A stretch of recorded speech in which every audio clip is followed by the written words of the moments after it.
2024년 12월 3일 윤석열 대통령이었죠. 이때는 윤석열 대통령이 범죄를 저질렀습니다. 내란을 범했고 이어서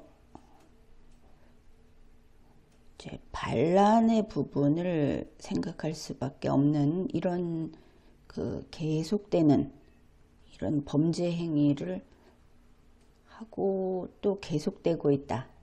이런 상황입니다. 그런데 윤석열 대통령이 내란을 저지르고 나니까 우리나라는 법 앞에 평등 아닙니까? 처벌을 해야 한다. 지금까지 대통령들은 대통령이니까 높은 분이니까 그래서 검찰이 기소 못한다. 그러면 법 위에 있는 거냐? 이렇게 궁금해지죠. 사실 상당 기간 그게 통했습니다. 그 근거로 헌법 제84조가 오히려 방패막이가 된 것이죠. 헌법 제84조는 대통령을 법 위에 있는 자로서 보호하기 위해서 넣은 조문이 아닙니다. 이것은 리걸마인드 연구소 지난 영상에도 많이 있고 나의 책 리걸마인드 책에서도 누누이 계속 논증을 하면서 그게 아니다 이렇게 주장을 해왔습니다. 그럼에도 불구하고 헌법 제84조는 대통령 방패로 작용을 했었죠. 이것이 깨진 게 전두환 대통령 때입니다. 전두환 대통령 내란 사건 그때 이것이 일단은 깨지는데 이거 제대로 못했습니다. 사실 틀리게 잘못되게 적용을 했고 법리가 이거는 잘못된 법리였습니다. 그래서 거기에 대해서 많이 또 분석을 하고 해설을 하고 이랬습니다. 그러나 그 이후에도 아마 대표적인 것이 노무현 대통령 때가 아닐까 싶은데 이때도 헌법 제84조 그리고 박근혜 대통령 때도 이것은 계속 나오고 있었는데 최소한 내란 또는 외환의 죄가 아니면 현직 대통령을 공소제기하지 못한다 라고 하는 게 지켜졌습니다. 박근혜 대통령 때도 지켜졌죠. 헌법재판소의 결정이 난 이후에 기소했습니다. 그러니 헌법 제84조는 죄를 지은 대통령을 지켜주는 역할을 좀 했다. 그렇게 볼 수 있겠죠. 국민의 감정은 어떤가 하면 대통령을 시킨 것도 우리 국민이고 그러니 대통령이 법을 위반하면 안 된다는 것은 우리 국민과 다를 수 없다. 그런데 긴 세월 그것이 무시되어 왔습니다. 그런데 이번에 우리는 아주 처참한 헌법 현실을 맞이하게 된 것이죠. 대통령이 헌법 제84조의 전단을 충족시키는 범죄를 저질러 버린 겁니다. 이들 중 누구도 전두환 전 대통령 같은 경우에 내란을 적용했다 하더라도 현재의 윤석열 피의자하고는 대단히 다르죠. 지금은 아마 더불어민주당에서도 이러한 법리를 이해할 겁니다. 특히 민주당에서 나의 지난 책들을 그리고 리걸마인드 연구소의 지난 영상을 통독하고 그리고 모조리 다시 볼 필요가 있다. 그렇게 봅니다. 분명히 다르죠. 그러나 그 시대의 법리로서 그 시대의 법 감정으로서 사건을 처리했다. 이렇게 봅니다. 그래서 사실은 지난 시기에는 헌법 제84조의 전단을 충족하는 그런 범죄는 없었다. 이렇게 이야기하겠습니다. 근데 2024년 12월 3일 윤석열 대통령의 내란, 이것은 헌법 제84조 전단, 현직이라도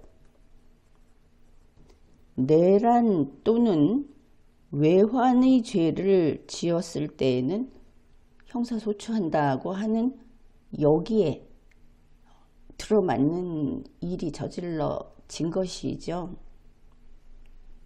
참고로 이 외환 이야기를 하는데, 외환은 이번에 나온 여러 가지 정보들을 보면은 평양 집단에 대해서 무엇을 했다라는 것보다는 미국에 대해서 또 국내에 와 있는 주한 사절들, 그들에게 무엇을 했는가? 혹시 미국이라든지 자유세계에서 그 권역을 벗어나서 다른 쪽으로 가려고 했는가 하는 과정에서 찾을 수 있다. 그렇게 보고 있습니다. 아무튼 내란 이야기만 합시다. 현직 대통령이 내란죄를 지었다. 그러면 바로 12월 3일 계엄 해제 요구가 있고, 그리고 계엄을 해제한다고 발표를 하고 나서 뭐 그 전에도 사실은 계엄 선포를 한 때부터 헌법 제84조가 가동이 됐어야 하죠. 그러면 국가를 더 제대로 보위할 수 있었을 텐데, 아무리 늦어도 12월 4일 새벽 4시 30분인가 그렇죠. 이쯤부터는 윤석열의 체포, 구속, 그리고 신속한 재판과 처단이 이루어졌어야 하는 겁니다. 국가 보위라는 것은 적이 쳐들어왔다고 하면은 시간을 늦추면 안 되죠. 신속하게 했어야 합니다. 그런데 이번에 일이 이렇게 가는 것을 이해는 합니다. 이게 쉽겠습니까? 대한민국이 자유민주주의 국가라고 하더라도 이런 일을 해야 할 사람들은 다 공무원이고, 공무원은 대통령을 하늘같이 우러러 보는 사람들입니다. 쉽지 않죠. 그래서 리걸마인드 연구소에서는 그저 공무원들 힘내라, 형사 사법기관들 그리고 사법정부, 입법정부 힘내라, 아니 심지어 집행정부도 좀 힘내라, 이렇게 응원만 하고 있었습니다.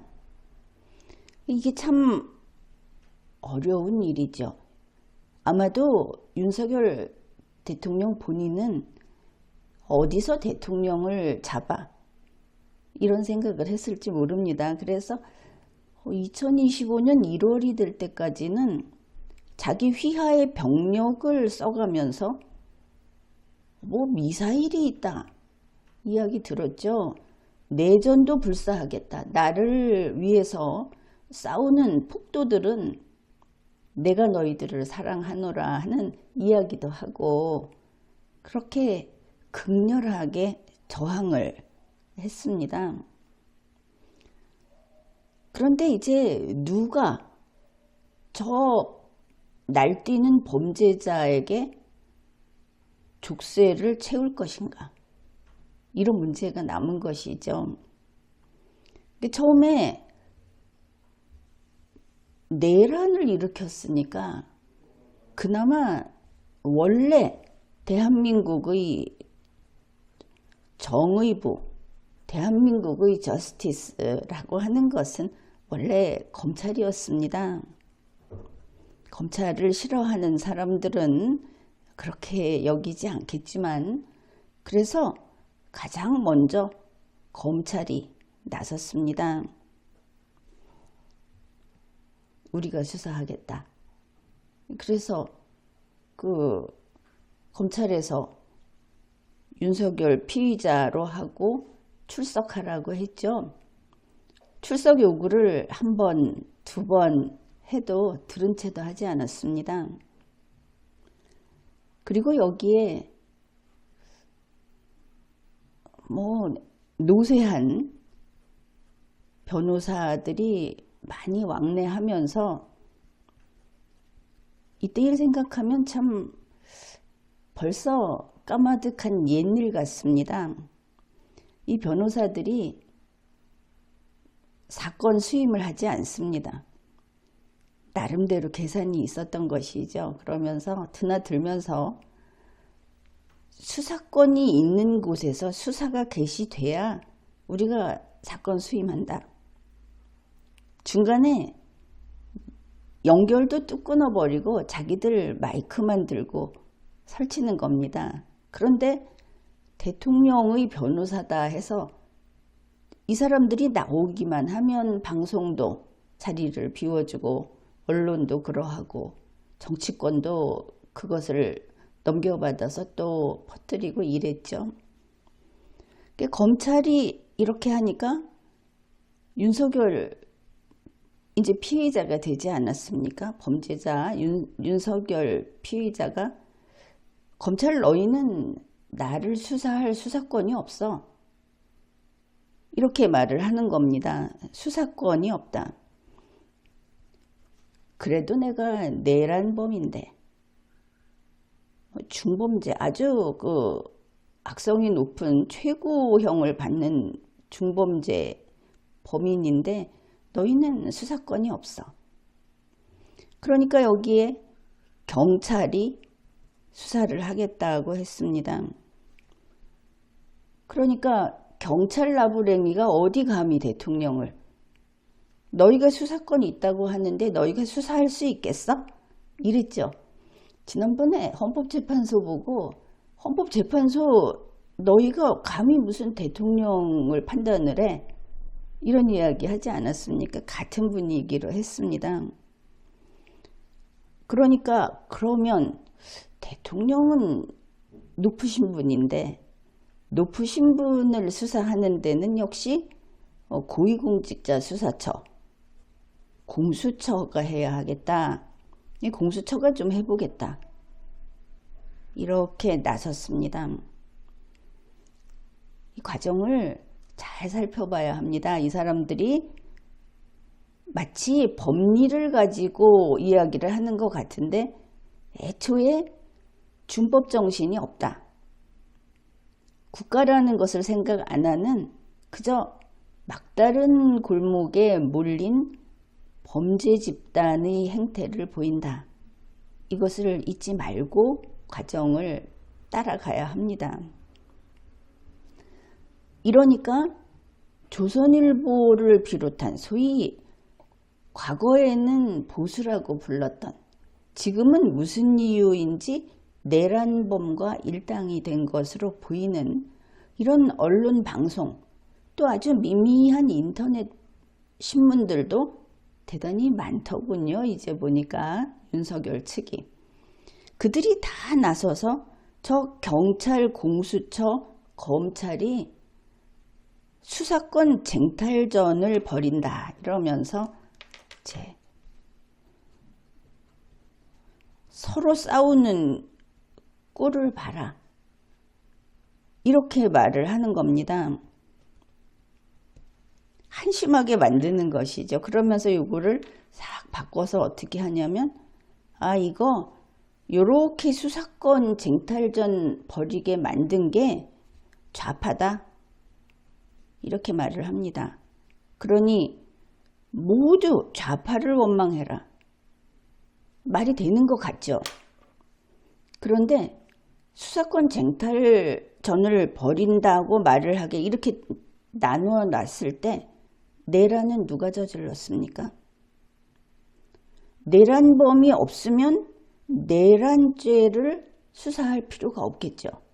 내란은 5,100만 국민, 5,100만 한 명이 있으면 5,100만 명은 저지를 수 없는 범행입니다. 대통령의 내란은 바로 그 한 명이 저지른 것이죠.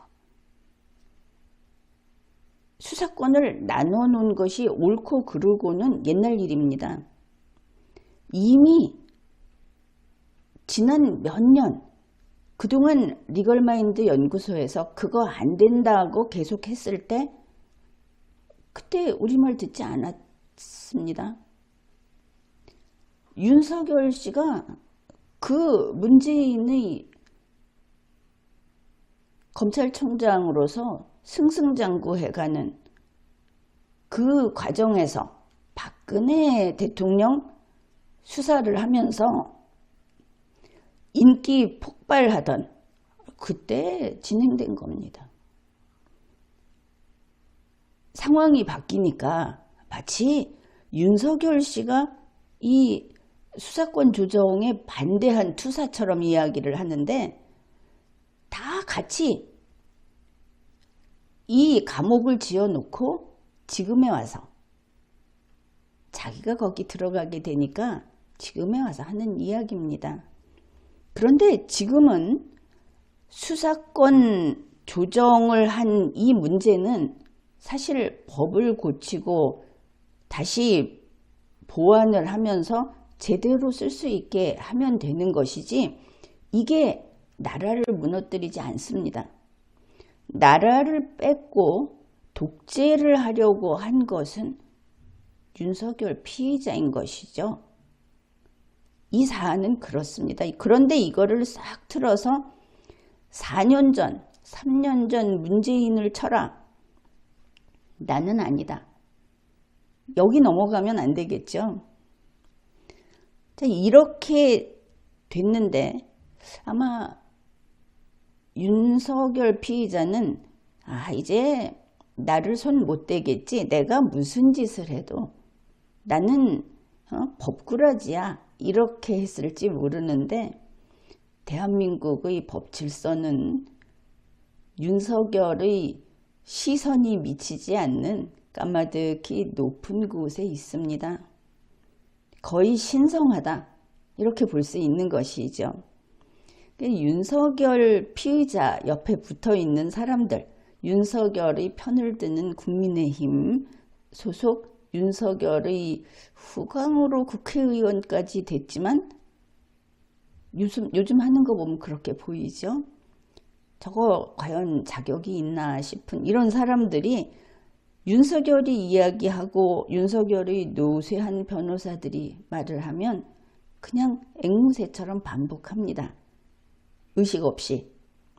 근데 이거 힘도 없고 범죄자 세상에서만 통하는 말이다. 아마 지금 국민들 중에 자기가 보수활동을 하고 대통령을 지키는 대단한 일을 한다고 여기는 그런 사람들은 아는 체를 합니다. 내란은 경찰이 수사할 수 있어. 공수처는 대통령에 대한 공소 제기하는 기소권이 없어. 그리고 검찰은 기소권이 있지. 뭐 이렇게 아는 체하고 이야기들을 합니다. 그런데 그게 무슨 의미냐. 윤석열이 내란 저질렀고 내란범은 처벌해야지. 그렇죠?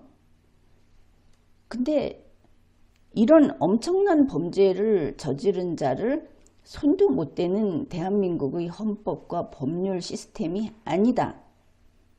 모든 범죄자들은 두려워하고 반성하는 것만이 길이다. 그런 겁니다. 조선일보 아직도 정신을 못 차리고 있는데 가장 앞에 나서서 그래도 조선일보에서 정보를 풍부하게 전달하고 널리 전파하는 곳이라고 생각을 했는데 이번에는 상당히 그 기대에 어긋나는 그런 모습을 보이고 있습니다. 그래서 검찰이 수사를 하면 너는 수사권이 없다. 내란죄 수사권이 없다. 경찰이 하면 너 따위가 무슨 수사를 하느냐. 공수처가 하면 너희도 내란죄 수사권이 없거나 공소 제기도 못하지 않느냐. 이렇게 하는 겁니다. 그러니까 내란 저지르고 다시 대통령 하겠다는 것이죠. 누구 맘대로 합니까? 국민이 그렇게 시켜줍니까? 자, 이런 상황이 12월 10일까지 계속됐습니다. 어떻게 할 것인가? 물론 전문가들이 논의를 하고 있었죠. 12월 11일에 문제를 해결합니다.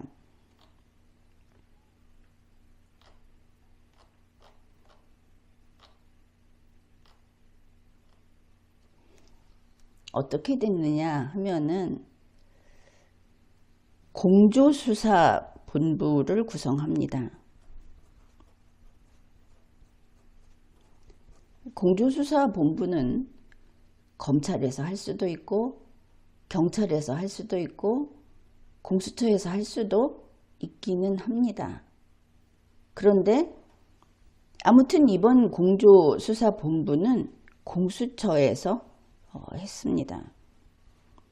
왜냐하면 윤석열 피의자가 그래도 대통령이 내란 범인데 그러니까 감옥에서 내가 이래도 사형수야 뭐 이런 식으로 그 급수를 조금 대우를 해달라고 했기 때문에 아마 대우를 해주는 차원이 아니었나 이렇게 봅니다.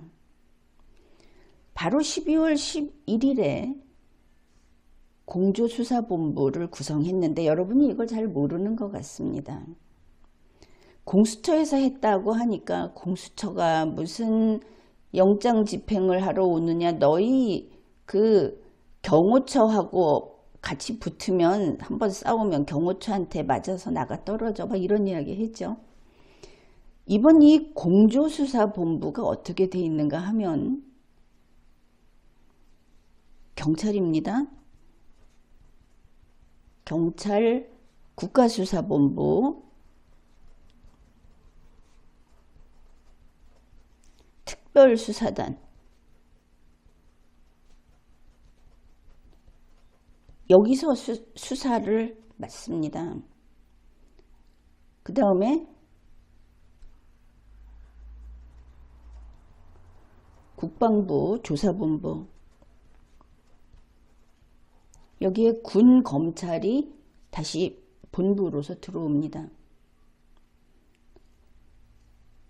그런데 수사를 담당하는 곳은 바로 국수본 경찰 국가수사본부 특별수사단입니다. 아, 경찰이 내란 맡았네. 그렇죠. 그 중에 특별수사단입니다. 그러면 이 수사단을 어떻게 꾸렸는가?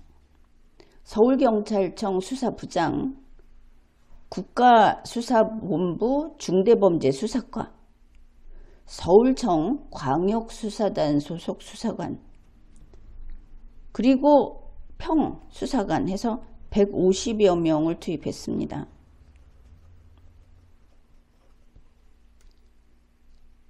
그리고 내부 법률 검토팀도 구성을 했습니다. 막강하죠. 그 다음에 공수처에서는 공수처장은 수사검사입니다.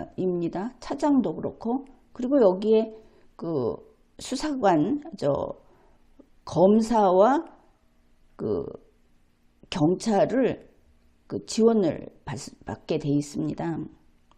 근데 공수처는 수사권이 직권남용에 대한 수사권을 비롯해서 애초에 수사권도 있고 또 경우에 따라서는 직접 기소도 할 수 있습니다.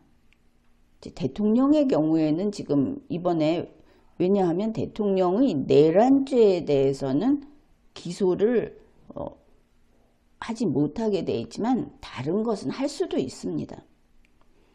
그래 공수처에서 영장을 청구할 수 있죠. 그리고 이제 법리적 전문성이 좀 이걸 지원을 하고 국방부 조사본부에서는 군사 분야 전문성이 있죠. 검찰이 그래서 군 관련 이번 사안에 대한 분석을 하고 협조를 하는 이런 공조수사본부가 발족이 됩니다. 이게 출발한 것이죠. 여러분은 삐쩍 마른 공수처 처장 얼굴만 보면서 뭐 얼굴이 찌그러졌느니 어쨌느니 하면서 만만하게 여기는데 이번 공조수사본부는 막강한 조직입니다. 지난번에 그 체포영장 집행한다고 할 때 경찰이 뭐 4,000명 몇천 명 올 수 있고 경찰 기동대도 올 수 있다 뭐 이런 이야기 했죠. 그 정도가 아닌 겁니다. 이제 만만하게 여겼던 분들은 고쳐 다시 기억을 하도록 하십시오. 이런 공조수사본부가 이번에 수사를 했고 수사 담당은 바로 국수본 특별수사단이 주체다. 공수처에서 이걸 조직한 거다. 이러니까 법원에서 이 당신들 수사권 있고 영장 청구할 수 있고 다 할 수 있다. 그렇게 말을 한 겁니다. 근데 공조수사본부에서 윤석열 피의자의 내란 수사를 하는데 어떻습니까? 흔히 이 윤석열 편이라는 사람들은 공조수사본부 이야기 안 하죠. 맨날 공수처 이러죠. 공수처가 무슨 수사권이 있느냐 이래 가면서 그렇게 대중을 선동하고 속이는 겁니다. 자, 이렇게 했다. 근데 이거를 가지고 2단계에 멈췄으면서 이번에 가짜뉴스를 어떻게 가려내야 하는가를 학습할 그런 기회이기도 합니다. 2024년 12월 3일에서 12월 10일까지의 문제를 가지고 수사권 쟁탈전이다. 좌파 때문이다. 이 수사권이 나뉜 것은 옛날 이야기입니다. 아무튼 수사권 쟁탈전이 벌어져서 수사도 못한다. 이때의 일을 그렇지는 않았습니다. 윤석열 피의자가 아주 악질적인 범죄자로서의 행태를 보여서 수사가 진척이 안 됐던 것뿐이지. 그리고 12월 11일부터는 아주 우수한 강력한 수사 조직이 생긴 것이죠. 특정 사건 해결을 위해서 항상 이렇게 아주 특별하고 빨리 제대로 수사를 해야 되는 사건이 있을 때는 이런 식으로 그 수사본부를 구성하지 않습니까? 구성이 이미 됐습니다. 이랬는데 윤석열 피의자 어땠습니까? 국민들에게 어떤 모습을 보여줬습니까? 땅바닥에 누워가지고 옷이 말려 올라가서 배가 다 보이는 이런 모습으로 바둥바둥거리는 모습을 보였죠. 그걸 보고는 보수 측에서도 윤석열 씨 저것까지는 안 했으면 좋았을 텐데 이런 이야기가 많이 나오고 있습니다. 그래서 윤석열 그 피의자는 처음에 수사에 협조가 아니고 계속 방해를 했습니다. 주변 사람까지 풀어가지고 변호사들도 그렇고 계속 트집을 잡았죠. 이런 식으로 이야기하면서 수사권이 없다. 영장 발부를 하면은 불법 영장이다. 여러분 중에도 불법 영장 소리를 하는 사람들 지금도 있는데 그거 다 틀린 이야기입니다. 무슨 중앙지법에서 받아야 된다. 그 법조문 보면 다 나와 있습니다. 그러니 그 서부지법에서 쓸데없는 소리 하지 마라 이랬죠. 아무튼 헤아릴 수 없이 수사 방해를 합니다. 이거는 애초에 타고난 범죄자나 할 짓이다. 우리 준법국민은 어떻게 잘못돼서 범죄를 저지르고 법을 위반했어도 곧바로 법의 세계 안에서 문제를 해결하려고 합니다. 근데 이 사람은 계속 법 밖에서 정말 도저히 이 세상에서 다른 사람과 같이 살 수 없는 이런 범죄자의 행태를 보인 겁니다. 궤거천선 안 한다 하는 것이죠. 수사를 방해했습니다. 그 과정을 우리가 봤습니다. 체포영장을 법원이 발부하니까 법원을 욕하면서 저 체포영장은 무효다. 그러니 영장 집행하러 오는 수사관을 시위대에 너희가 체포해라. 그런 얘기 했죠. 이게 말도 안 되는 이야기를 한 겁니다. 체포영장 응하지 않았습니다. 병력을, 무기를 가지고 저항했습니다. 그러다가 결국 집행이 됐죠. 집행이 되고 나니까 첫날은 체포영장으로 체포돼서 가는 길이니까 할 수 없이 처음에는 조사를 받으러 나왔는데 이름이 무엇입니까? 그러니까 입 꽉 다물고 있었답니다. 100% 진술 거부권 행사. 이제 뭐 더럽다. 뭐 저런데 무슨 존중을 해주냐. 이렇게 사람들 마음이 싸늘하게 식는 그런 일을 한 겁니다. 그리고 계속 수사에 불응하면서 수사기관을 대상으로 사실은 싸우고 있었죠. 그리고 구속영장도 발부가 됐습니다. 구속영장 발부됐다고 어떻게 했습니까? 확실하게 나온 건 아니지만 윤석열을 지지하고 윤석열을 지지하는 사람들에게 지원도 하고 환호를 보내던 세력들도 있고 이러다가 법원을 습격합니다. 놀라운 일이죠. 법원을 습격하고 판사를 살해하겠다고 해서 살인 미수. 그런데 여기에 들어간 사람들이 무슨 광화문에서 애국 집회를 했다고 하는 아주 가장 크게 그곳에서 유명인들이 막 들어 있습니다. 윤석열 피의자의 아내 김건희 씨 가까이서 그 팬클럽 운영을 하면 얼마나 가깝습니까? 그게 대단한 권세죠. 2년 반 동안에는 그랬습니다. 그런 거 하던 사람. 그리고 윤석열 후보가 대통령 선거, 그 선거 운동할 때 거기에 같이 있었던 사람들이 막 이런 현장에서 얼굴 보이고 인터뷰하고 그랬죠. 김태우 씨도 그랬고, 김사랑 씨도 그랬고, 또 뭐 정치인들도 막 있습니다. 그런데 있어서는 안 되는 법원 습격에다가 또 다른 겉으로 볼 때는 민중의 내란이지만 그 뒤를 앞으로 수사를 하다 보면 이게 결국은 권력에 연결이 돼 있는 바로 이런 게 될 가능성이 크다 하는 이런 사건까지 발생했습니다.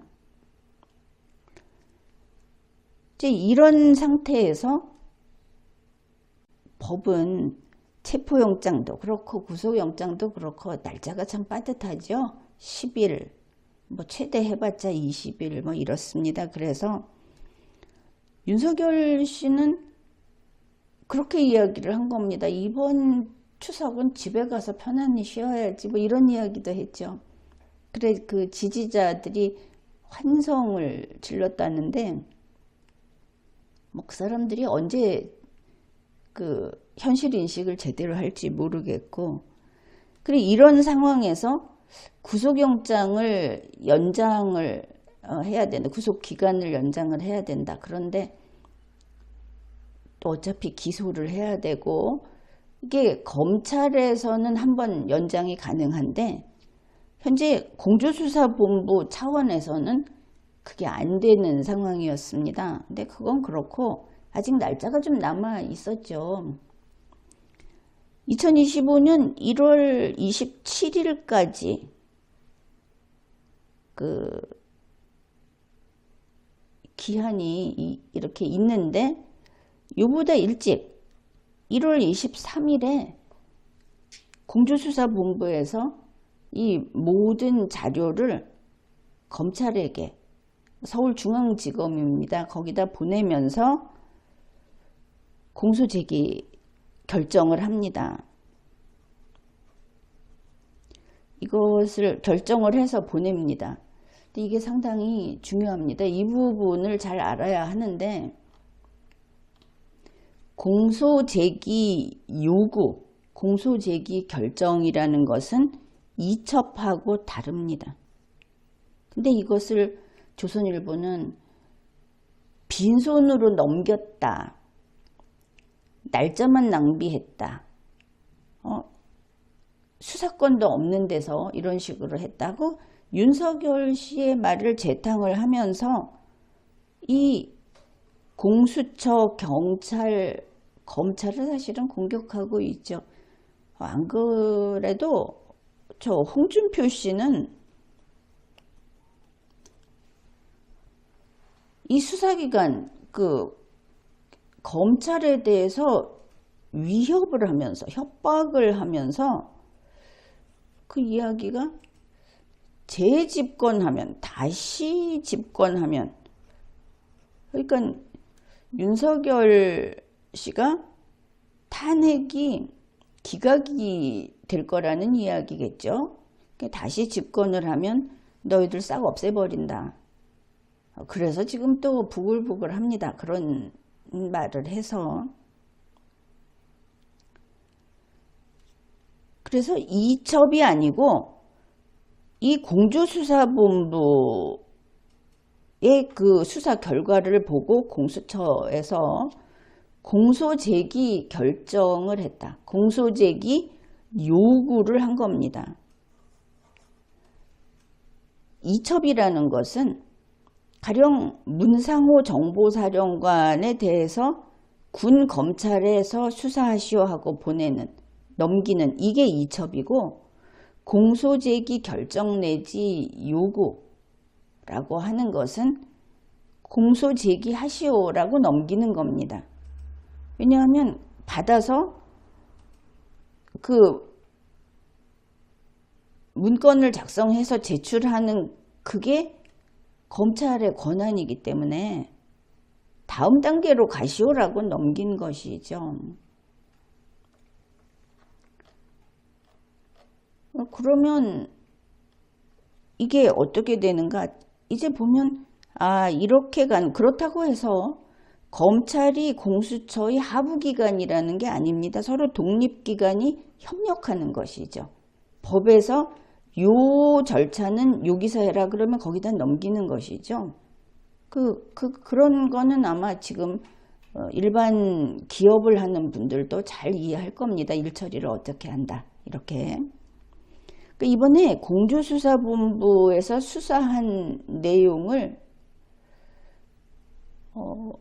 전부 69건을 넘겼습니다. 넘겨주면서 이제 공소제기하십시오 했는데 그 중에 26건이 공수처 자체 생산 자료고 나머지가 더 많죠. 나머지는 경찰, 검찰, 수사기관의 자료입니다.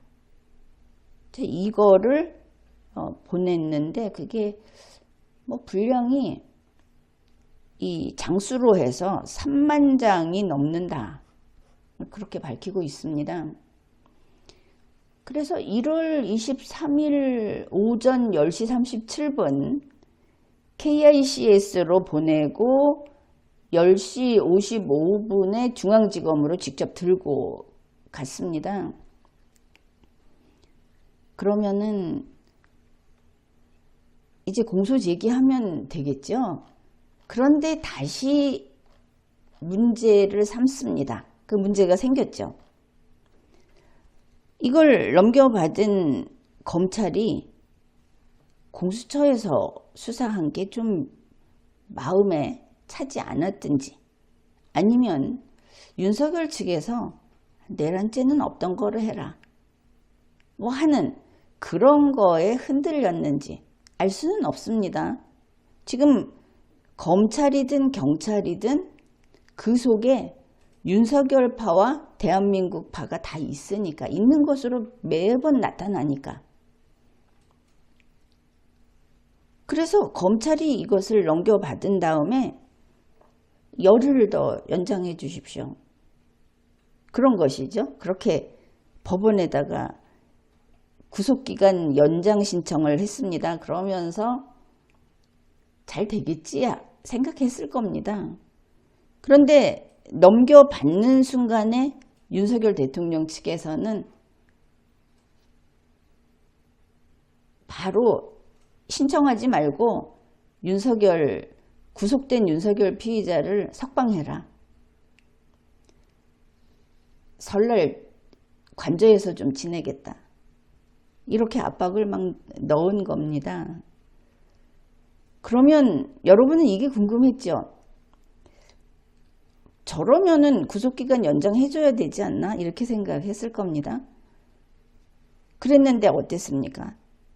24일에 법원이 허락하지 않는다. 불허 결정했습니다. 그러니까 검찰이 깜짝 놀랐죠. 뭐 무슨 속마음이 뭔지는 모르는데 어떡하냐 불허했다. 이러니까 윤석열 쪽에서는 법원 잘한다. 나 석방해라. 이런 겁니다.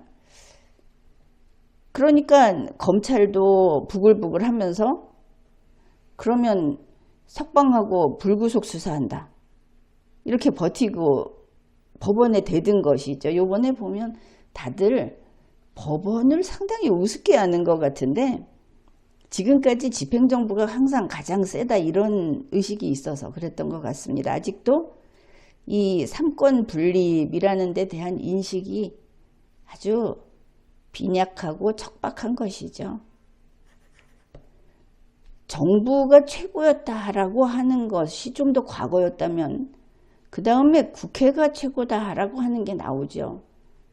법원이 최고다 하는 이야기는 아직 안 하고 있는데 사실은 이 셋이 삼권 분립의 주체입니다. 대등한 정부. 그런데 이상하게도 법원을 우습게 알고 있죠. 이제 이게 이번에 학습이 됐으면 좋겠습니다. 검찰이 그래서 그러면 윤석열 그냥 석방해 버릴 거야. 이렇게 뻗대기 시작한 거죠. 그러면서 구속기간 연장해달라고 4시간 만에 법원에 또 신청합니다. 이러면 안 될 것 같죠? 일반 국민들이 생각할 때 법원이 저 나쁜 법원이 왜 구속기간 연장을 안 해주는 거야? 윤석열을 더 잡아둬야지. 아마 이렇게 생각한 분들도 있을 거고 아니면 야, 서부지법 때려 부수니까 겁먹어가지고 안 해주는구나. 이거 법원마다 다 때려 부수고 마음에 안 드는 판사는 살해 위협을 하고 그래야 되겠네. 이런 사람들도 또 있었을 것 같습니다. 지금 분위기로 봐서. 그런데 법원은 재차 불허했습니다. 안 된다.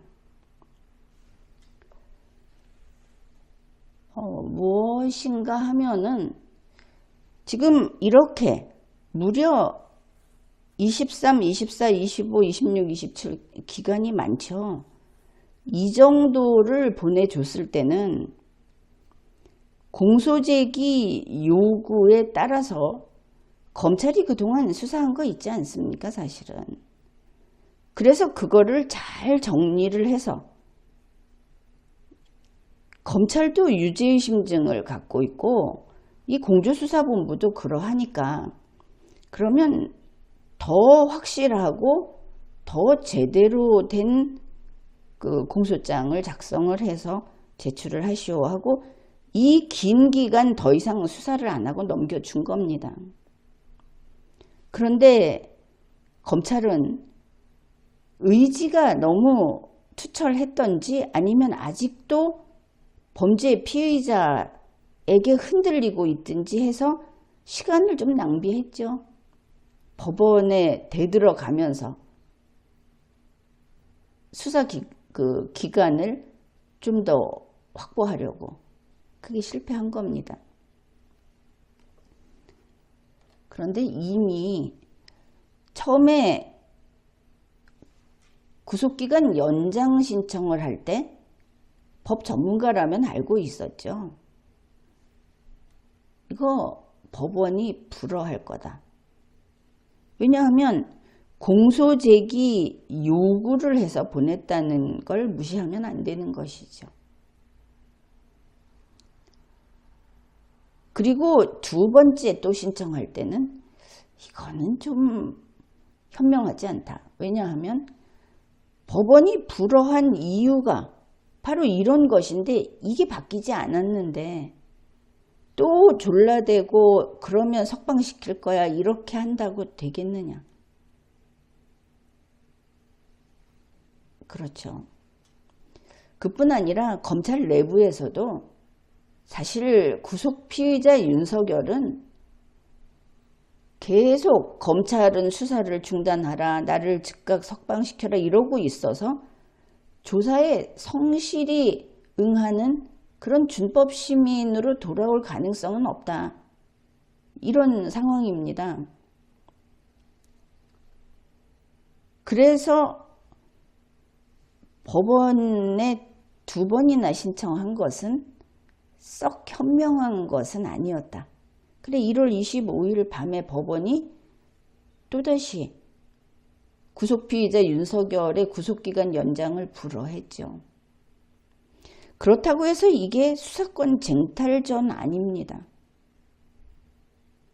서로 어느 것이 더 현명한가, 어느 것이 더 법에 합치되는가 이렇게 정답을 향해서 나아가는 과정인 것 뿐입니다.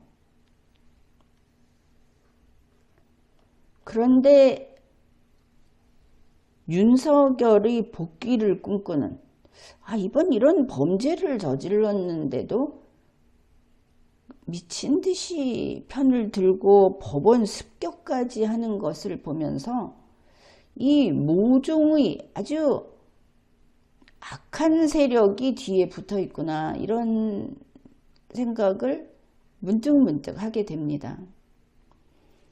이렇게 되는 상황에서도 수사권 쟁탈전이다. 이 대한민국의 수사기관, 형사사법기관을 결국 욕하는 겁니다. 무시하는 거죠. 너희들끼리 이렇게 밥그릇 싸움을 하고 있다. 또 신문에 보면 좀 별 생각 없는 것 같은데 연합뉴스는 좀 중립적이지 않습니까? 그런 데서도 이 수사권 다툼이 재조명되고 있다. 검찰, 경찰, 공수처가 수사권 쟁탈전을 벌이다가 결국 이렇게 구속기간 연장이 불어대는 수사 계획의 차질을 빚었다. 이런 기사를 막 터뜨리는 겁니다. 그런데 아니죠. 자, 윤석열이 내란 피의자 윤석열이 지금까지 보인 행태를 한번 쭉 생각해 보십시오. 어떻게 했는가? 이걸 두고 1월 23일 조선일보가 공수처 결국 빈손 송부 검찰에 넘겼다 이런 제목을 올립니다.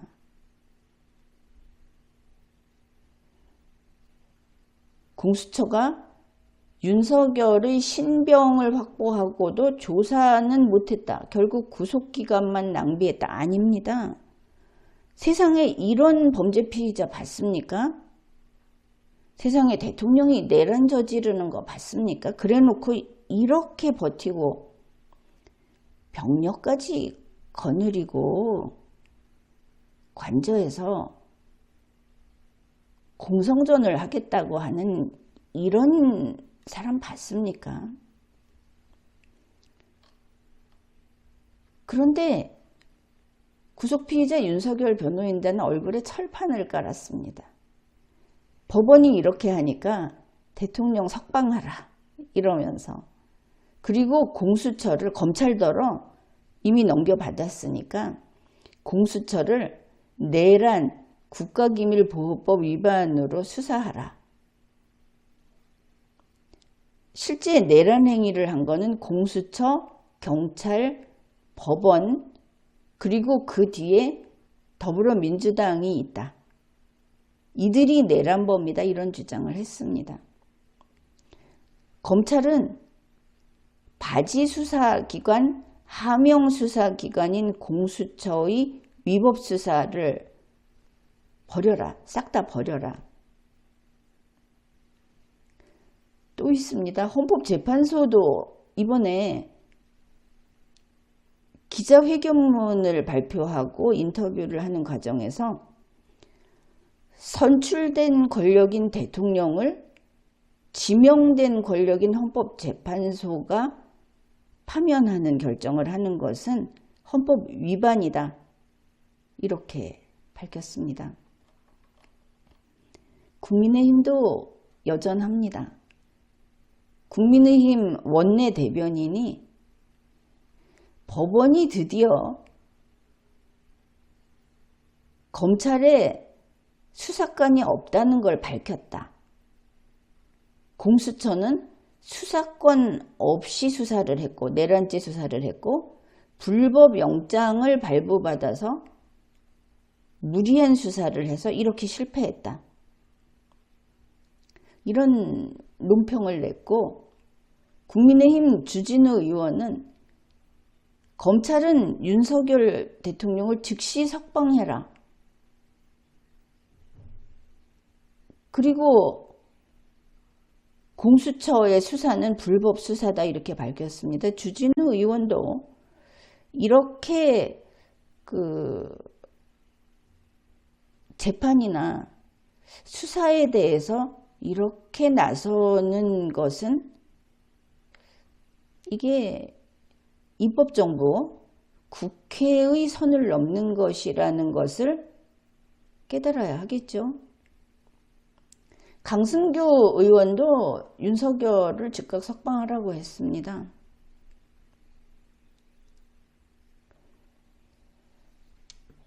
자, 그런데 구속피의자 윤석열 측에서는 이 직전에 공수처는 몽땅 검찰에 넘겨라 했죠. 그 다음에 또 나온 이야기가 검찰은 공수처에서 넘겨받으면 공수처에서 수사한 자료를 싹 다 버려라. 새로 시작해라. 자, 이게 무슨 뜻인지 알겠습니까? 여기에 어떤 꼼수가 있는지. 이런 주장을 하면서 검찰 너희는 수사 못해. 공수처는 직권남용은 되지만 내란죄는 수사 못해. 경찰 너희는 내란 수사는 하지만 너희는 능력이 없어. 내가 경찰한테 가서 조사받겠냐? 칸막이 해놓은 데서. 이런 식으로 했죠. 이게 12월 3일에서 10일까지의 일입니다. 이러한 악질 범죄자를 법은 어떻게 다룰 것인가? 몽둥이로 다룰 수는 없습니다. 법으로 다뤄야 하니까. 그래서 1월 11일에 공조수사본부를 구성을 했죠. 그래서 수사는 국수본 특별수사단이, 그리고 사실 여기에 검사도 요청을 받아서 들어가 있고, 이렇게 대대적으로 수사본부를 꾸렸습니다. 그래서 수사를 했죠. 이렇게 어려운 상황에서, 비협조적인 상황에서. 윤석열 그 피의자의 주장이 얼마나 그 속에 어떤 게 있는가를 봅시다. 이렇게 했기 때문에 윤석열에 대해서 수사권이 인정이 된 겁니다. 내란과 다른 것까지 인정이 되는 겁니다. 이렇게 해서. 그래서 영장 청구도 할 수 있었습니다. 그래서 이제 이걸 가지고 판단을 한 다음에, 이 판단이 여기서 나왔다는 게 중요합니다. 기소하라. 그래서 검찰에 넘긴 것이니까 검찰은 그냥 처리만 하면 된다 하면서 여기를 탄탄하게 하면 됩니다. 어차피 기소권 있으니까. 이런 아주 고도의 법적 판단을 헌법과 법률에 따라서 해서 완성 단계에 왔는데, 윤석열 이야기는, 자, 검찰 너희가 12월 4일로 돌아가라. 이거 다 버려라. 이렇게 말을 하는 겁니다. 12월 4일 가면 뭡니까? 너희 수사권 없어 라고 하면서 출석 요구에 불응하던 그 시점으로 돌아가겠다는 이야기죠. 바로 이걸 노린 겁니다. 그러니까 이 모든 것을 결국 관장하고 무엇이 법인가를 판단하는 권능을 가진 사법정부, 여기에서 이것을 내려다보면서 방안을 제시한 겁니다. 사법정부는 상권 분립에 대등한 정부 중에 하나, 대한민국 정부입니다. 법원은. 가만히 보니까 검찰이 이런 윤석열의 요구에 따르다 보면 검찰도 구속피의자 윤석열의 계략에 말려 들어가서 이 많은 것들을 버려야 되고, 그 다음에 결국은 기소권 없다 소리로 다시 씨름을 해야 되는 게 되는 것이죠. 사법정부가 한 말은 법대로 하라. 이게 구속기간 연장 신청을 했을 때 안 돼. 2번 했을 때 안 돼라고 했던 것이고, 이거 이첩 아니고 공소제기 요구 결정이야 라고 하는 겁니다. 법대로 하라. 검찰의 보완 수사는 필요 없다. 23일에 보낸 뜻을 읽고 기소해라. 그런 판단입니다. 이제 도대체 법원이 윤석열 편이 됐나 했던 국민들은 납득할 수 있겠죠. 결국 지금까지 우리 대한민국의 형사사법기관들 참 애 많이 쓴 겁니다. 앞으로도 갈 길은 멀지요. 그렇지만 지금까지 이렇게 애를 쓴 겁니다. 충실한 것이죠. 그리고 공수처에서 공조수사본부를 구성한 것은 법률에 따른, 헌법과 법률에 따른 아주 현명한 각각의 역할 기여를 한 겁니다. 검찰, 경찰, 공수처의 그 세 개 기관이 수사권 쟁탈전을 벌인 게 아니라는 뜻입니다.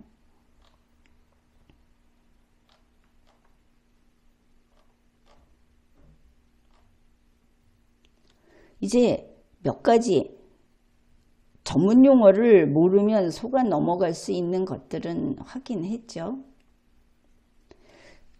뭐 또 궁금한 게 있을까봐 한두 가지 더 짚어드리겠습니다. 공수처의 수사 기록은 증거 효력이 없다. 이렇게들 신문에 나오고 있죠.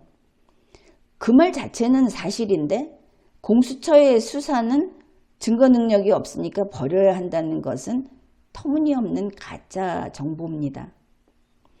사실 이 피의자 신문조사, 이것은 지난 리걸마인드 연구소에서 방송도 한번 했습니다. 피의자 신문조사 자체는 그게 경찰이든 공수처든 검찰이든 피의자가 직접 서명 날인 제가 그렇게 했습니다. 라고 하지 않으면 증거 능력이 없습니다. 그 이야기 했죠. 이렇게 배째를 하고 버티면 증거 능력이 없어서 법원이 무죄 판결하는 거 아니라고. 법원은 다시 이렇게 해서 공소 제기를 하면 공판 중심주의라고 해서 법원에서 다시 궁금한 거 이런 거는 다시 수사하고, 검찰도 이 공소 제기한 수사기관 측에서도 다시 거기 그 성명에 따르고, 이렇게 해서 범죄자를 그냥 놓치는 일은 없습니다. 그러니 공수처 수사 기록은 증거 능력이 없다 하는 것은 제대로 알아야 합니다. 그리고 그러면 이것도 궁금할 텐데, 우선 가장 먼저 시작한 것이 직권남용이죠. 윤석열 피의자의 범죄 혐의. 이 직권남용으로 문을 열고 들어가는 것은 타당합니다. 다른 비상계엄이라는 것으로만 봤을 때 그걸 어떻게 내란죄로 잡을 것인가 이렇게 들어갔을 때 하고 별개로 공무원인 윤석열 피의자가 직권남용으로서 법 위반이 시작됐다고 하고 들어가는 부분, 이게 정상적인 그 접근 경로입니다.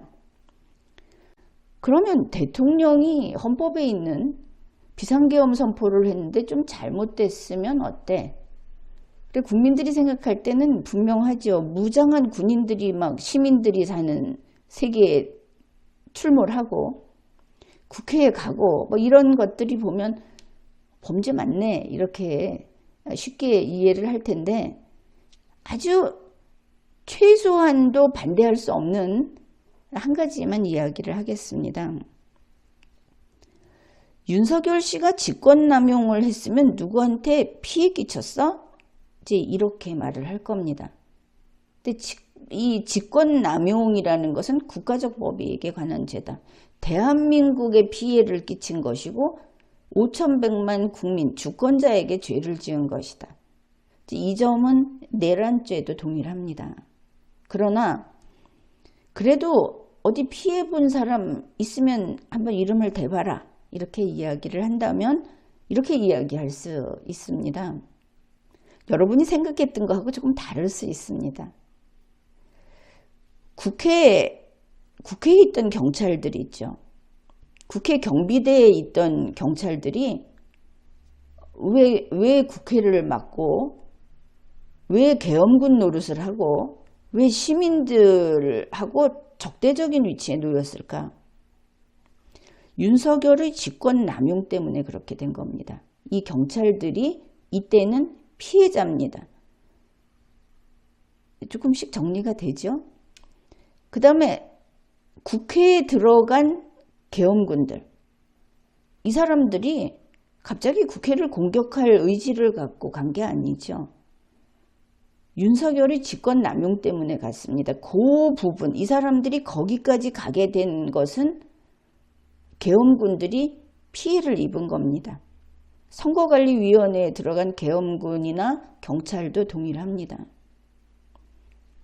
그 다음에 헌법에 위반되는, 대통령이 비상계엄으로 내란을 일으키면 그걸 막아야 될 책무가 국회에 있죠. 국회의원들에게 있습니다. 국회의원은 헌법을 지켜야 하는 것이죠. 그래서 국회에 들어가서 계엄 해제 표결을 해야 하는데 윤석열이 직권남용을 해서 이걸 못하게 방해를 했습니다.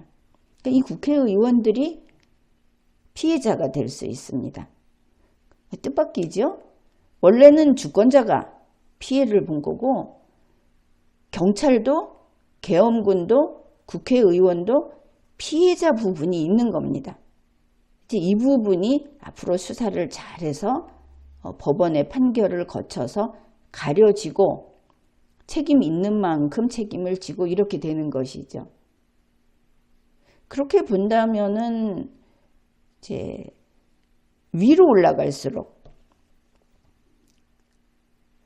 군인도 위로 올라갈수록 그 다음에 국무위원들 용산 대통령실에 있던 사람들은 다 위에 있다고 봐야 됩니다. 거기서 심부름을 하는 사람도 관저에 있던 사람들 윤석열 씨의 바로 옆에서 그러니까 윤석열 이외의 나머지 사람들도 사실은 작거나 크거나 피해자 부분이 있습니다. 나머지는 스스로가 범죄를 저지른 것이고 이제 이 명령을 받는 입장에 있었던 사람들은 피해자 부분이 좀 더 크다. 국민은 그냥 몽땅 피해를 받죠. 이렇게 지금까지의 과정은 이렇습니다. 그러니 이렇게 형사사법기관이 각각 나뉘어 있으면서 수사권이 있네 없네 기소권이 있네 없네 하는 이야기가 나왔던 것은 수사권 경쟁이 아니고 그냥 법이 그러하고 그 다음에 그 법을 지키면서 어떻게 현명하게 범죄자를 재판정에 데려갈 것인가 유죄 판결을 받게 할 것인가 하는 것을 공조수사본부가 잘했다. 그리고 사법정부에서는 이제 다시 이 강제수사가 끝이 나게 되면 임의수사에 강제수사에도 불응하는 저 법 배반적인 형사 피의자를 어떻게 임의수사로 하겠느냐 하는 딜레마 앞에서 아니 그냥 법대로 해라. 뭐냐 하면 기소하라 이렇게 된 것이죠. 윤석열 피의자가 100% 진술 거부를 해도 그 사람의 범죄 사실은 이미 명백하게 전 국민이 봤습니다. 유죄입니다. 무죄 추정 이야기도 꺼내지 마십시오. 이런 경우 유죄입니다. 서부지방법원 습격도 유죄입니다. 범죄는 항상 무죄 추정이 되는 게 아닙니다. 유죄이기 때문에 이 사람이 유죄라는 것을 입증하는데 사실 그렇게 힘든 것은 없습니다. 할 수 있는 만큼 충실히 절차를 다 지켰다. 그런 의미가 있는 것이죠. 그러니 법원에서 이제 판결할 일만 남은 것이고 처단할 일만 남은 겁니다. 다시 한번 여기에서 우리가 확인할 수 있는 게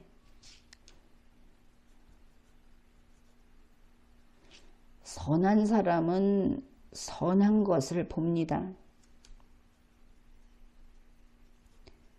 그런데 악한 사람은 악한 것만 봅니다. 현재 가짜뉴스가 많다. 사람 얼굴까지 남의 얼굴을 갖다 놓고 가짜뉴스, 가짜방송을 한다 그러는데 그러면 그럴수록 우리가 선한 것을 보는 사람들이 되어야 하겠습니다. 대한민국 헌법과 법률을 존중하고 죄를 비판하고 그런 사람들이 되어야 하겠습니다. 지금까지 리걸마인드 연구소였습니다.